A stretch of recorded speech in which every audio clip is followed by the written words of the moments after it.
Hi, I'm Maggie Anderson, and this is my screencast for COPS 340. I wanted to do a current event that happened fairly recently, but also had a lot of meaning to me, so I chose the naming of the Stonewall Inn as a national monument. This happened just this past Friday on the 24th of June. I found 4 articles. The first one here, by Eli Rosenberg, was found on the New York Times website. The second one was written by Kathy Carvajal and was written for Fox News. These 2 opinion pieces at the bottom were found as well, and Stephanie Meeks, which is this one here, was found on the Huffington Post, which is a liberal blog, and this one here was written by Susan Wright and was found on Red State, which is a conservative blog. The Stonewall Inn has been a very significant part of the LGBT+ community.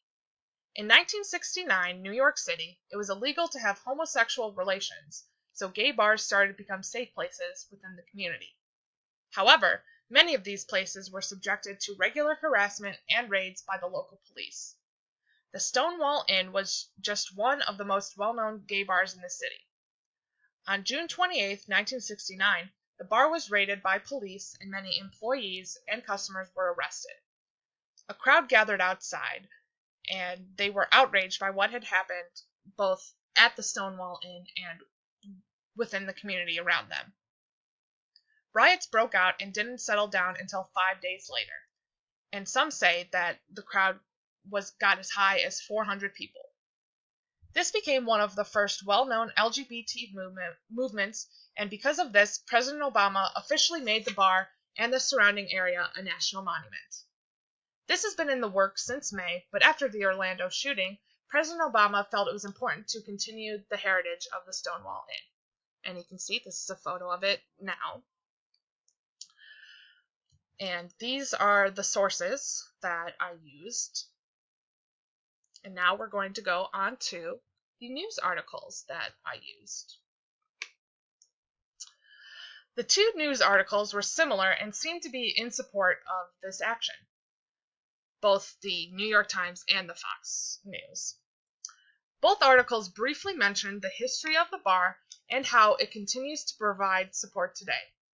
And they both also mentioned the Orlando shooting and the legislation of same-sex marriage and how people continue to travel to the Stonewall Inn to gather. What I thought was interesting was that both articles didn't really seem to have many sources. They both used President Obama as, in his words, while he was announcing this, but they also used one other person. But the people that they used were different and were completely on the opposite sides. In the New York Times one, they used a transgender teenager named Nancy Lomax, which you can see right here. And she talked about how Stonewall was important to her. Whereas in the Fox News article, which we can see here, they still talk about the history and what President Obama said about it. But what I thought was interesting was down at the bottom, they used their other source as a quote from the governor of New York, which he says right around here, "I am proud to have signed legislation to help create a symbol that demonstrates to the world how much we have achieved." And this goes to show that he was saying how proud he is to be a part of this history and to be marked in years to come. This could show the difference in values between the 2 types of media. Liberals, valuing the individuals and equality, was shown to get their source from a young minority talking about how important this is, whereas conservatives believe in the government and how people can gain their freedom through the government, which can be seen through the quote from the governor, who is a high government elected official. Because there wasn't too many differences between the 2 articles, I decided to look into opinion pieces on the topic as well. The first opinion piece, which was at the Huffington Post, a liberal blog, I found this one that praises the monument. Now, what is important to note is that the author, Stephanie Meeks, is the president and CEO of National Trust for Historic Preservation. But we'll get to this later, why that is important. The author praises President Obama for creating a new movement and stated why national monuments and parks are important and needed. But as the piece goes on, it didn't seem like an opinion so much as a sales pitch. She starts explaining her company and this poll that they are conducting to give certain national parks money. So she is clearly biased. As you can see here, this is where she starts getting into her company and organization, and then here's the poll that you can go to vote. After looking into the website of her company, again, the National Trust for Historic Preservation, and we're going to go to their website here, I found that the National Trust for Historic Preservation tries to raise attention for places they believe should be protected, which this is the only little paragraph they have. Also, this is her. In case you were wondering what she looks like, that's her.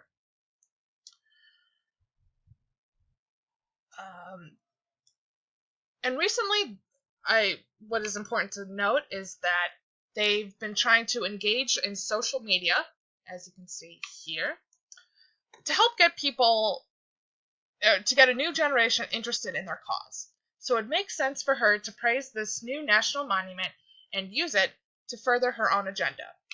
However, that makes the article not as trustworthy as it could be. The second opinion piece was found on Red State, a very conservative blog, and was written when President Obama first talked about making Stonewall a monument in May. So see, you can see this was written on June 1st, so it's not as recent, but I still thought that it applied. She very clearly is against President Obama, if you can read this. There really is no sources, however. She just talks about what the Washington Examiner says, but she barely even uses examples from President Obama himself.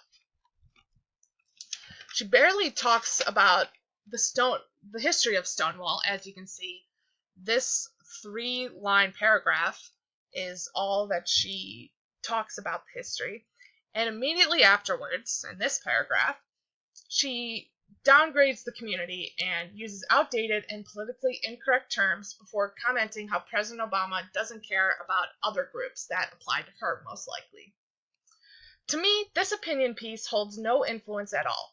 It is full of bigotry and anger that she very clearly needed to get off her chest.